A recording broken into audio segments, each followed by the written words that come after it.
Mrs SG Latha YouTube சேனல்லிருந்து உங்கள் தோழி லதா. அனைவருக்கும் வணக்கம். நான் இப்போ உங்களுக்கு கம்பு இட்லி எப்படி செய்கிறதுன்னு செஞ்சு காட்ட போகிறேன். எல்லோரும் செய்வீங்க, சாதா இட்லியும் செய்வீங்க, கம்பு இட்லியும் செஞ்சுருக்கலாம். இப்போ நான் செஞ்சு காட்டுறேன் வாங்க. அதுக்கு ஃபஸ்ட்டு கம்பு எடுத்துக்கலாம். இது கம்பு காட்டு கம்பு. இது உடைச்சதோ இல்லை பவுடரோ எடுக்கலை. நான் முழு கம்பு என்கிட்ட ஒரு 3/4 டம்ளர் இருக்குது. அந்த 3/4 டம்ளர் கம்பு எடுத்துக்கிறேன் நான். அது கூட பார்த்திங்கன்னா அடுத்து நான் சிவப்பரிசி எடுத்துக்கிறேன். மாப்பிள்ளை சம்பா அரிசின்னு சொல்லிட்டு சிவப்பரிசி வச்சுருக்கேன். இது அதே அளவு எடுக்கலாம்.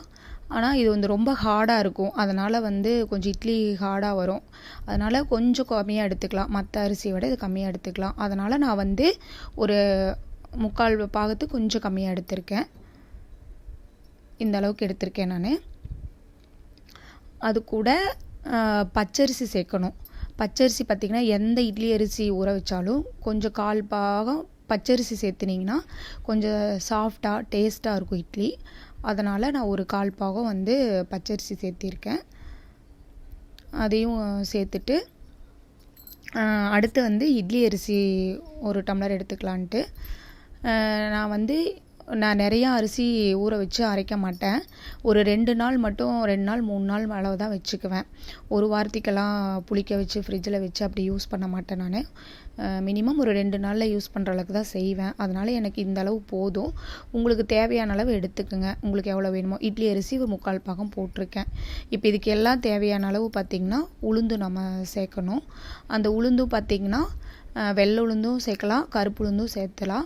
நான் கருப்பு உளுந்து ரொம்ப உடம்புக்கு நல்லது. அதனால் கருப்பு உளுந்து முடிஞ்ச வரைக்கும் நான் கருப்பு உளுந்து தான் சேர்த்துவேன்.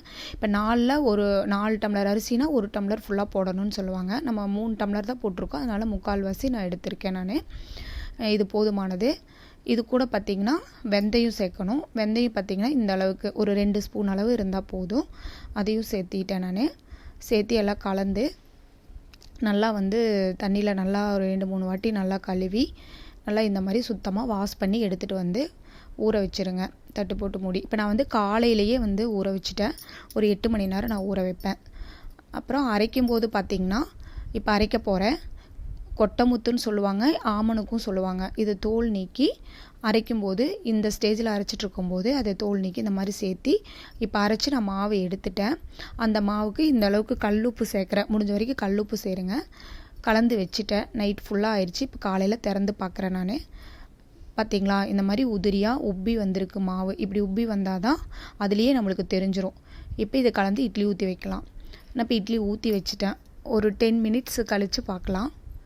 இப்போ 10 மினிட்ஸ் ஆயிடுச்சு. பார்த்திங்களா, இந்த மாதிரி நல்லா இட்லி வெந்துருதுன்னா இந்த மாதிரி வெடித்து வரும். இது கலர் இப்படி தான் இருக்கும். கலரை பற்றி கவலைப்படாதீங்க. குழந்தைங்களுக்கும் சரி நம்மளுக்கும் சரி ஹெல்த்தியான ஃபுட்டு தான் முக்கியம். அதனால் இதுக்கு இந்த மாதிரி சாப்பிட்டா ரொம்ப உடம்புக்கு நல்லது. நான் பார்த்திங்கன்னா இதுக்கு பைத்தம்பருப்பு உருளைக்கிழங்கு சாம்பார் வச்சுருக்கேன். இது உடம்புக்கு ரொம்ப நல்லது. நீங்கள் எப்படி இருக்குன்னு சாப்பிட்டு பார்த்துட்டு சொல்லுங்கள் ஃப்ரெண்ட்ஸ்.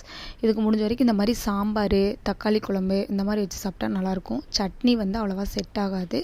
சாப்பிட்டுட்டு சொல்லுங்கள். கண்டிப்பாக எல்லாத்துக்கும் பிடிச்சிருக்குன்னு நான் நம்புகிறேன். பார்த்துட்டு சப்ஸ்கிரைப் பண்ணுங்கள், லைக் பண்ணுங்கள். எப்படி இருக்குன்னு கண்டிப்பாக கமெண்ட் பண்ணுங்கள். Thank you friends. அடுத்த வீடியோவில் பார்க்கலாம்.